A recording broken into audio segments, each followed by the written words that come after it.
Hello once again with a new lesson of social studies. It's citizenship and human rights. Before we're gonna start, guys, all of you, I want you to open page 93, holding your highlighter to highlight the most important points in this lesson, guys. Number one, what's meant by citizenship? Highlight with me. Citizenship or citizen is a membership in a political community, originally a city or town, but now usually a country, and carries with it its rights to political participation. A person having such membership is a citizen. Okay, so again, what's meant by citizen, guys? Simply means when you have the free decision to choose your leader freely without any restrictions, so you are a citizen. So what if it's not? So you are gonna be called a foreigner or alien. It means stranger, someone who doesn't belong to this country, and he doesn't have to express his opinion in choosing the country's leader. What about the human rights? Highlight with me.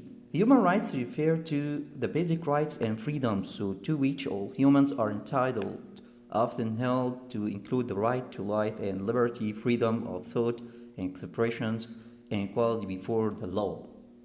The United Nations Universal Declaration of Human Rights states all human beings are born free and equal in dignity and rights. What does it mean by human rights, guys? Human rights simply means the basic rights and freedom that belongs to every person in the world from birth till death. These rights apply regardless of where you are from, what you believe in. The basic rights are based on values like dignity. Dignity, guys, means having respect among people. Okay, to fairness, equality, respect, and independence. All of these values should be available and be supported to each worst. Should be in hand for everyone. On page 94, guys, let's go through where the human rights should be available and should be in hand for each person. Human rights commonly include number one, security rights, liberty rights, political rights, due process rights, equality rights, welfare rights. Number one, security rights, guys, means that prohibit crimes such as murder, massacre, torture, and physical harm. Okay, so what's meant by this, guys? It means security rights. Some people should stop committing crimes such as massacre. It means public killing of people and torturing them, torturing other innocent people who are hopeless for having what they own. Number two, we're having here liberty rights that protect freedoms in areas such as belief and religion, association, assembling, and movement. That's okay. So liberty rights that protect people's religion and beliefs. What about political rights that protect the liberty to participation in politics by expressing themselves as protesting participation in a republic? Political rights, it means each person has the right to choose his leader and express his own political point of view freely and without any restrictions, as I said before.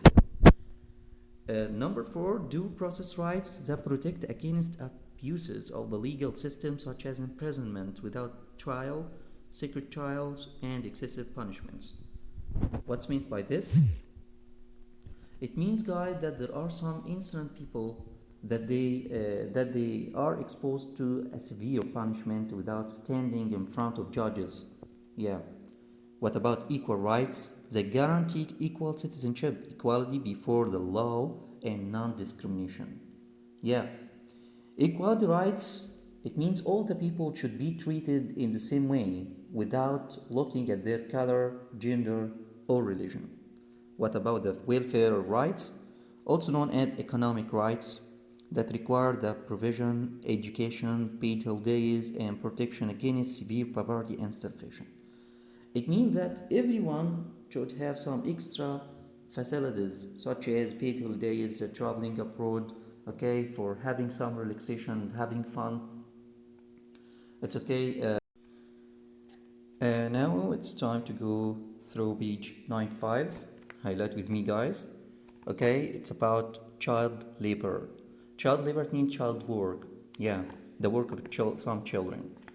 Highlight with me. Premature awareness to child's needs more than material needs, including food, clothes, medicine. A child needs toys and morals, including going out to parks, organizing trips, encouragement, etc. The restricted atmosphere in which children live may lead them to grasp at the nearest chance to revolt against their parents. It's also found that some kids get fed up, means got angry with schools. So the result will be one of the following, guys. What does it mean by these previous lines? It means that there are some children need other things more than food, clothes, and medicine. They need going to the park trips, or having some relaxation, traveling abroad, or going to the fun fairs, and so on. But take care, guys, because if that doesn't happen, so there will be a severe consequences, and some children will make uprising against their parents. Yes, right.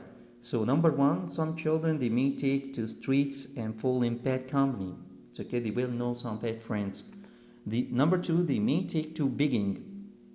It's okay, taking money from people on streets, which is a very negative phenomenon on the increase. Number three, others are forced by hard economic conditions of their families to work, leading them to quit, means to leave schools. Yes, right. It's a very big disaster for children, for any child who doesn't have enough education. Turn the page 96, guys. Some of the child's rights. Take care. What are the child's rights? What does each child need? Number one, every child must have a name and nationality. Yes, of course. Number two, each child must have adequate, means enough food and medical care. Right, because okay, food and medical care, drinks and clothes, they are basic needs that should be available and in hand to the children. Every child must have access to free education. Yes, right. So every child must have enough education to be a prominent person in the future. Number four, every child must be protected against child